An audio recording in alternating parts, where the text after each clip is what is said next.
Hello, welcome to Advisor. Today we are going to start chapter 2nd of NCERT class 11th, Biology, Biological Classification. So we are going to discuss some multiple choice questions which are gonna come in several exams like CUET, NEET exams, etc. So start करते हैं. Question number 1. All eukaryotic unicellular organisms belongs to. तो जितने भी eukaryotic unicellular organisms की बात कर रहे हैं तो 5 किंगडम क्लासिफिकेशन ये दिया है. 5 किंगडम क्लासिफिकेशन दिया है R.H. विटेकर ने. ठीक है, 1969 में. तो R.H. विटेकर साहब ने जो 1969 में 5 किंगडम क्लासिफिकेशन दिया था, उन्होंने इस इन फॉर्म्स में उसको डिस्ट्रीब्यूट किया था: Monera, protista, fungi, Plantae and animalia. ठीक है, जो आप लिविंग ऑर्गेनिज्म को देखते हो तो वो या तो यूनिसेलुलर होते हैं यानी कि सिर्फ एक सेल्स में प्रेजेंट होंगे, या तो वो मल्टी सेलुलर होते हैं यानी कि इसमें कई सारे सेल्स प्रेजेंट होते हैं. ठीक है, ये क्या है? ये मल्टी सेलुलर है और ये आपका यूनिसेलुलर है. ठीक है, one cell and many cells. ठीक है, अब R.H. विटेकर ने देखा कि इस तरीके से तो हमको बहुत सारे लिविंग ऑर्गेनिजम्स दिख रहे हैं. ठीक है, तो उन्होंने क्या किया कि यूनिसेलुलर प्रोकैरियोट्स, प्रोकैरियोट्स तो एक सेल के होते हैं, तो यूनिसेलुलर प्रोकैरियोट्स को उन्होंने मोनेरन ग्रुप में रख दिया. ठीक है, यूनिसेलुलर यूकैरियोट्स को उन्होंने प्रोटिस्टन ग्रुप में रख दिया. फिर जितने भी फंगस थे उनको फंजाई में, जितने भी प्लांटी थी जैसे algae, bryophyta, Pteridophyta, gymnosperm, angiosperm, ये सब प्लांटी में रख दिया. फिर एनिमेलिया जैसे कि वर्टिब्रेट्स सबको एनिमेलिया में रख दिया. ठीक है, ये तीनों ही आपके मल्टी सेलुलर यूकैरियोट्स हैं. This one and this one multi cellular eukaryotes. Protistan है यूनिसेलुलर यूकैरियोट्स, मोनेरन्स हैं यूनिसेलुलर प्रोकैरियोट्स. तो यहाँ से क्वेश्चंस बनते हैं. 2 क्वेश्चंस यहीं से बने. सबसे पहले सेकंड क्वेश्चन देखिए क्या लिखा है. 5 किंगडम क्लासिफिकेशन किसने प्रपोज किया था? R.H. विटेकर ने. कब प्रपोज किया था? 1969 में. लेनियस ने क्या किया था? इन्होंने 2 किंगडम क्लासिफिकेशन दिया था. क्या है? 2 किंगडम क्लासिफिकेशन. अब यहाँ पे जो विर्चो हैं उन्होंने क्या दिया था? इन्होंने सेल थ्योरी को डिस्क्राइब किया है. ठीक है, इन्होंने सेल थ्योरी की डिस्कवरी की है. जितने भी यूकैरियोटिक यूनिसेलुलर, देखिए यहाँ पे लिखा है यूकैरियोटिक यूनिसेलुलर, किसमें किसमें बिलोंग करते हैं? प्रोटिस्टा में. मोनेरा में कौन है? यूनिसेलुलर है यहाँ पे प्रोकैरियोट्स.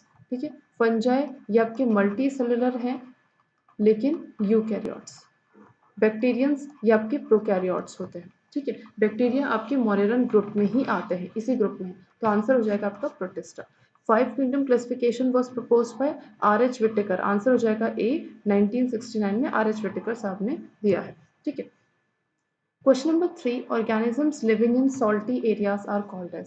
तो सॉल्टी एरियाज में जो ऑर्गेनिज्म रहते हैं उनको हम कहते हैं हेलोफाइल्स. ठीक है, ये हाई सॉल्ट कंसंट्रेशन में ये ऑर्गेनिज्म ग्रो करते हैं. मिथोनोजेंस उन बैक्टीरियाज को कहते हैं जो एज अ बाई प्रोडक्ट, ठीक है, एज अ बाई प्रोडक्ट क्या रिलीज करते हैं? वो मीथेन बनाते हैं. As a by product methane बनाते हैं, और वो भी किस कंडीशन में? एन एरोबिक कंडीशन में. ठीक है, एन एरोबिक कंडीशन में. हेलियोफाइट्स क्या होते हैं? हेलियोफाइट्स वो प्लांट्स होते हैं which grow best in sunlight.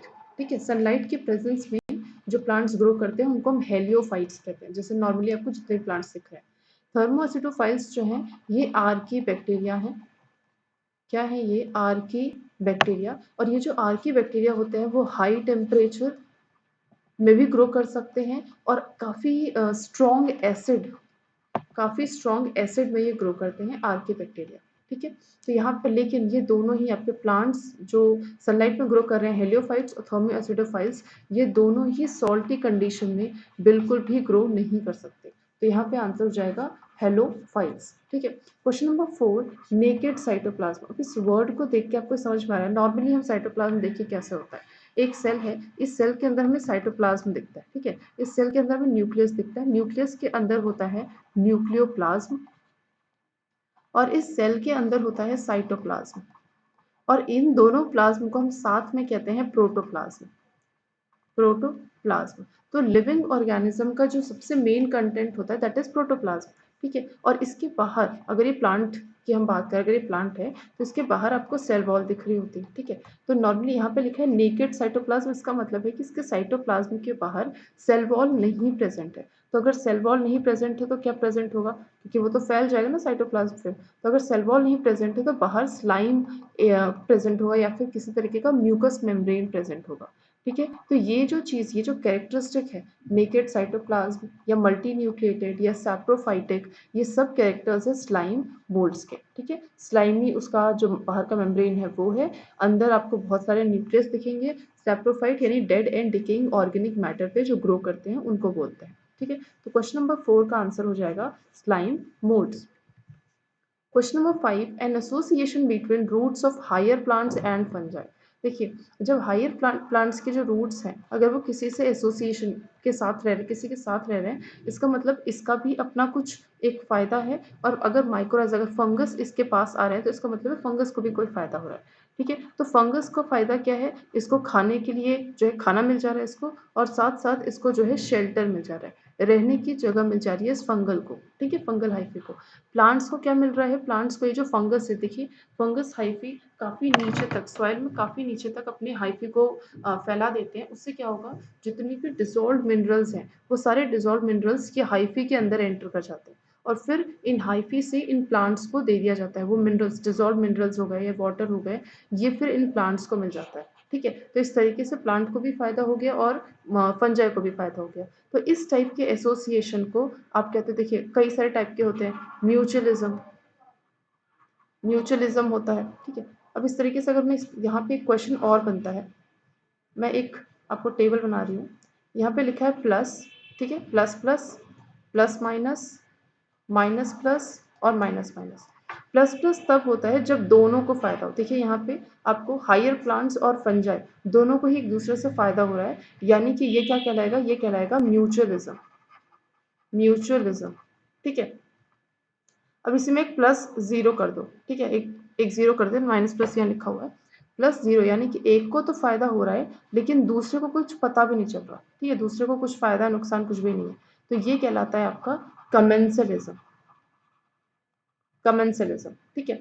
इसी तरीके से एक होता है, इसी तरीके से एक होता है नेगेटिव जीरो। ठीक है, नेगेटिव जीरो का मतलब होता है यहाँ पे आपका हो जाएगा जो एक तरीके से आपने देखा होगा कि जो पाइथियम एक तरीके से प्लांट है, होता है, उसमें एक को कुछ भी समझ में नहीं आ रहा है लेकिन दूसरे वाले को जो है काफ़ी नेगेटिव हो जा रहा है। ठीक है, इसी तरीके से आपका नेगेटिव प्लस है, इसका मतलब यहाँ पे क्या होगा, पैरासिटिज्म।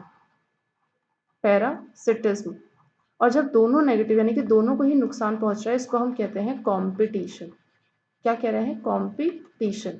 ठीक है, तो इस तरीके से आपका एक टेबल बनता है यहाँ पे। तो यहाँ पे जो टेबल के अकॉर्डिंग जो हायर प्लांट्स और फंजाई दोनों को एक दूसरे से फायदा हो रहा है, दैट इज म्यूचुअलिज्म। और ये रूट्स ऑफ हायर प्लांट्स और फंजाई के बीच में एसोसिएशन जो होता है उसको हम क्या कहते हैं, माइकोराइजा। यहाँ पे लाइकेन क्या है, लाइकेन में एसोसिएशन होता है लेकिन एल्गी प्लस फंजाई के बीच में। ठीक है, फर्न क्या है, फर्न टेरिडोफाइटा का एक ग्रुप ऑफ प्लांट है, उसके और वास्कुलर प्लांट है ये। ब्लू पीजीए क्या है, ब्लू ग्रीन एल्गी, जिसको हम साइनोबैक्टीरिया कहते हैं, that is prokaryote. Okay, question number 6, और dikaryon is formed when. Dikaryon कब बनता है, मान लीजिए ये आपका, आपके पास दो सेल्स हैं। ठीक है, दोनों सेल्स में न्यूक्लियस प्रेजेंट है। अब ये दोनों सेल्स एक दूसरे के क्लोज एसोसिएशन में आए, लेकिन इनका न्यूक्लियस जो है वो फ्यूज नहीं किया, लेकिन अंदर का साइटोप्लाज्म फ्यूज कर गया। ठीक है, तो इसको हम क्या कहेंगे कि न्यूक्लियस फ्यूज में साइटोप्लाज्म फ्यूज हो गई, यानी कि अभी ये डाइकैरियन स्टेज में है। ठीक है, डाइकैरियन स्टेज में है।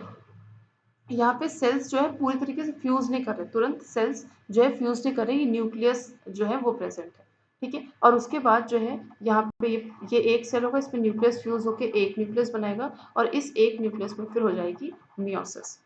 ठीक है, तो ये फंगल जो आपका लाइफ साइकिल है उसमें इस तरीके का काम होता है। जिस पहले वाले को हम कहते हैं, इसको हम कहते हैं प्लाज्मोगेमी।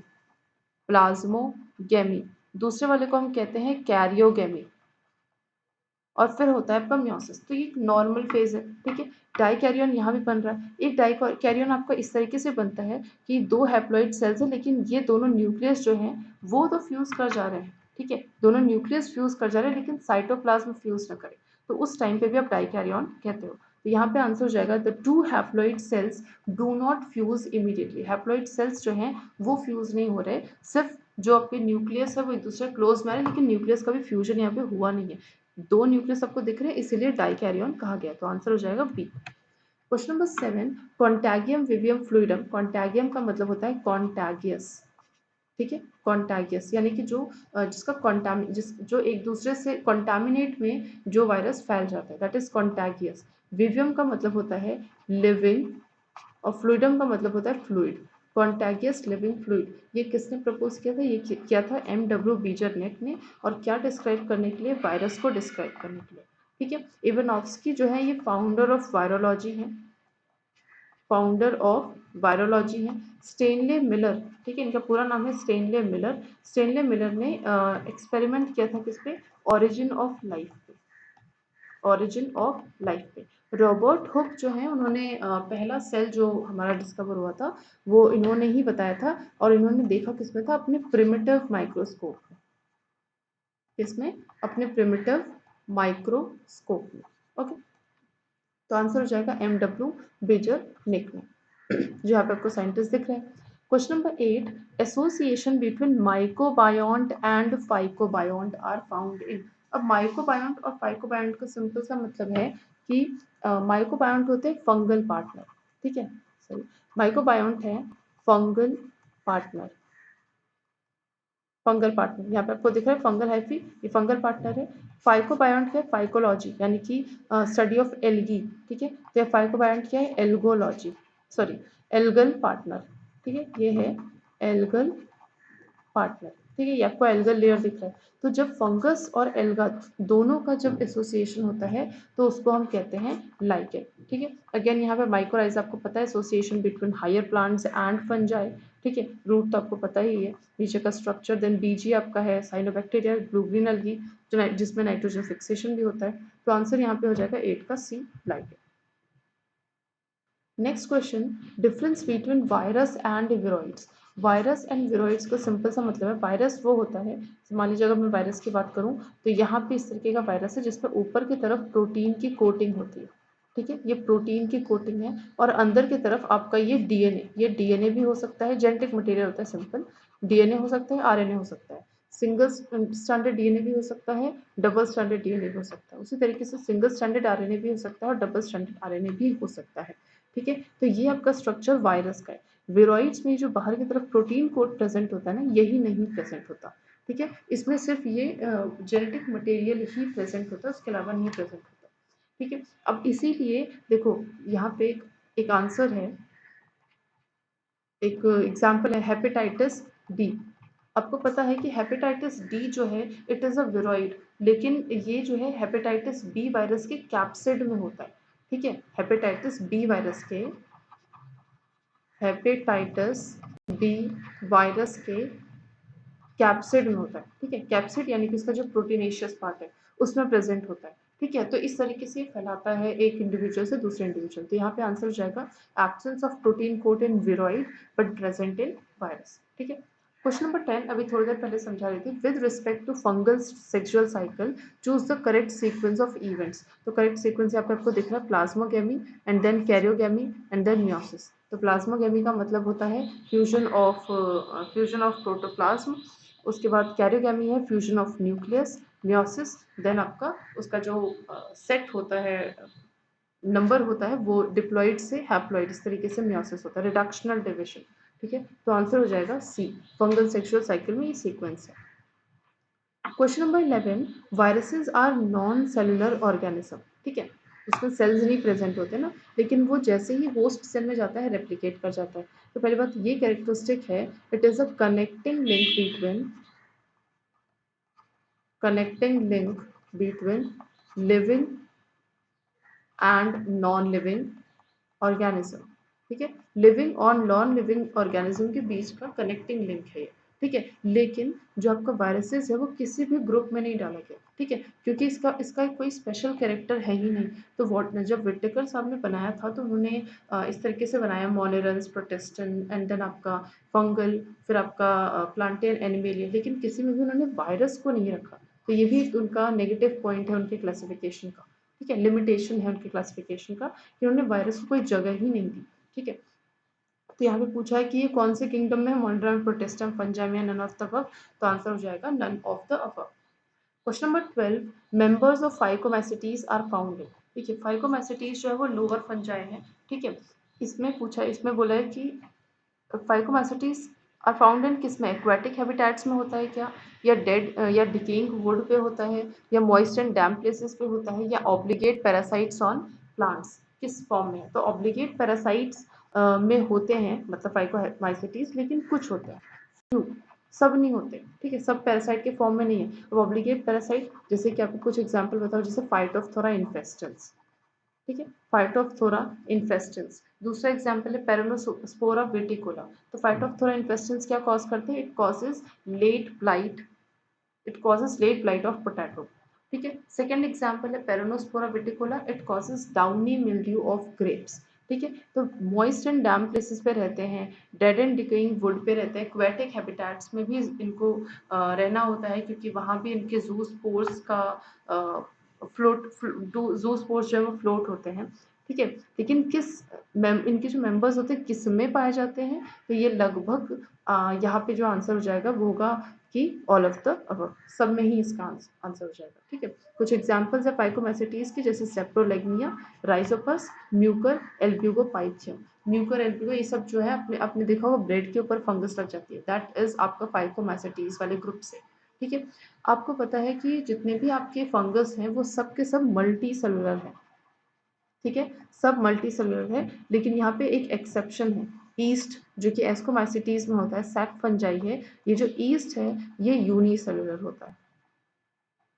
कैसा होता है, यूनिसेलुलर यूकैरियोट्स, ठीक है। यहाँ पे आपको दिख रहा है और भी, एस्परजिलस, पेनिसिलियम, न्यूरोस्पोरा पेजाइसा, बेसिडियोमाइसिटीज, इनको हम क्लब फंजाई कहते हैं, इसमें आते हैं गैरिकस, पॉलीपोरस, पक्सीनिया, उस्टिलागो, लाइकोपोडॉन, ठीक है। एंड लास्ट आपका ड्यूट्रोमाइसिटीज, ये फंजाई इम्परफेक्ट है क्योंकि इसमें सेक्सुअल रिप्रोडक्शन क्लियरली नहीं होता है। For example Cercospora, Colletotrichum, Trichoderma, Pyricularia and Fusarium, ठीक है। So with this, thank you.